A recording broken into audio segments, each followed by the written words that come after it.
সবকিছু ঠিকঠাক থাকলে আগামী হয়তো কয়েক ঘন্টার মধ্যে নাইজেরিয়াতে একটা বড় ধরনের সামরিক অভিযান চালাতে চাচ্ছে যুক্তরাষ্ট্র। উসিলা কি দেখেন, মানে কি কারণে ট্রাম্পের হঠাৎ করে মনে হইল যে নাইজেরিয়াতে অভিযান চালানো উচিত? আলগা পিরিতি। খ্রিস্টানদেরকে সেখানে গণহত্যা করা হচ্ছে। খ্রিস্টানরা ভালো নেই, খ্রিস্টানদের উপর অত্যাচার চলছে, অন্যায় চলছে, জুলুম চলছে।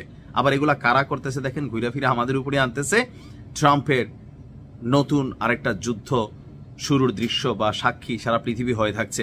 নাইজেরিয়া অলরেডি সামরিক পদক্ষেপের জন্য, সম্ভাব্য যে পদক্ষেপের জন্য যুদ্ধ দপ্তরকে মানে সাবেক পেন্টাগনকে প্রস্তুত থাকার নির্দেশ দিয়েছে ট্রাম্প। তার নিজের সোশ্যাল মিডিয়া হ্যান্ডেলে সে লিখছে যে আমি আমাদের যুদ্ধ বিভাগকে সম্ভাব্য পদক্ষেপের জন্য প্রস্তুত থাকার নির্দেশ দিয়েছে।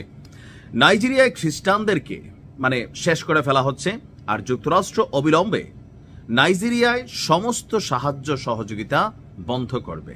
এটা যুদ্ধের থেকেও খারাপ ডিসিশন। সরকারকে দ্রুত পদক্ষেপ নেওয়ার জন্য সতর্ক করা হচ্ছে বা হয়েছে। ট্রাম্প বলছেন যে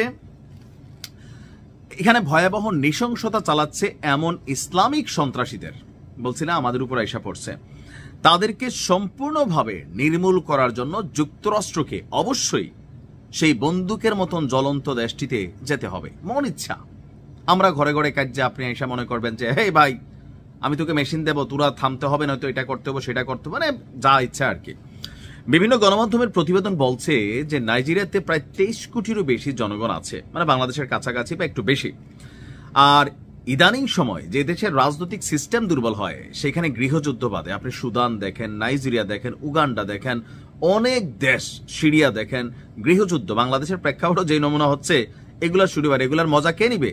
পশ্চিমারা নিবে, মোরলরা নিবে। আচ্ছা, এখানে এমনিতেও জাতিগত সাম্প্রদায়িক এই যে দাঙ্গা এগুলা কিন্তু খুব একটা বড় আকারে চলছিল। সম্পদ এবং জমিজমার মালিকানা বা দখল নিয়ে কৃষক এবং পশুপালকদের মধ্যেও বিরোধের ঘটনা ঘটছে। বিশেষ করে অস্ত্রধারী ডাকাতরাও যখন পরিস্থিতি খারাপ হয় কি হয়, এরা দৌরাত্ম্য দেখায়। তো এদের তাণ্ডব মাঝামাঝি খ্রিস্টান এবং মুসলিম উভয়কেই আক্রান্ত করছেন। ট্রাম্প বলছেন যদি আমরা আক্রমণ করি তাহলে তা দ্রুত নিষ্ঠুর হবে, যেমন ঠিক সন্ত্রাসী গুন্ডারা আমাদের খ্রিস্টানদের উপর আক্রমণ করে। সতর্কতা, নাইজেরিয়ান সরকারকে দ্রুত পদক্ষেপ নিতে হবে, নয়তো আমেরিকা ঢুকছে।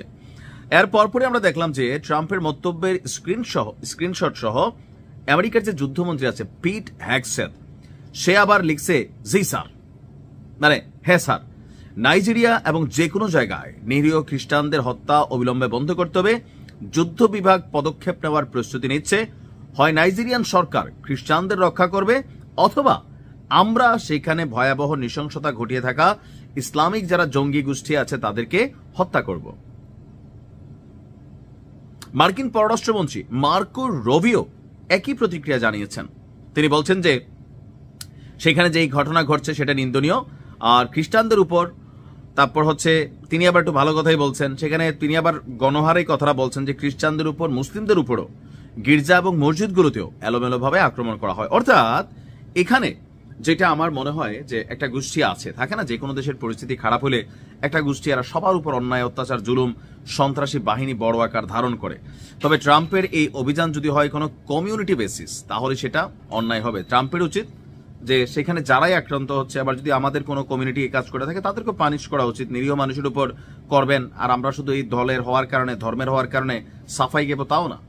বাট আমেরিকা যখন কোথাও হাত দেয় তারা তো দিনের রাত বানায়, সাদারে কালো বানায়, প্রকৃত ঘটনা সামনেও আসে না, কারণ বিশ্ব মিডিয়াটা তাদের কন্ট্রোলে। জানি না কি হতে যাচ্ছে। তবে যতদূর জানলাম নাইজেরিয়ার যিনি প্রধানমন্ত্রী আছেন তিনি আলোচনার জন্য বসতে চান ট্রাম্পের সাথে। আল্লাহ এই যুদ্ধ থেকে সবাইকে হেফাজত রাখুক। আসসালামু আলাইকুম।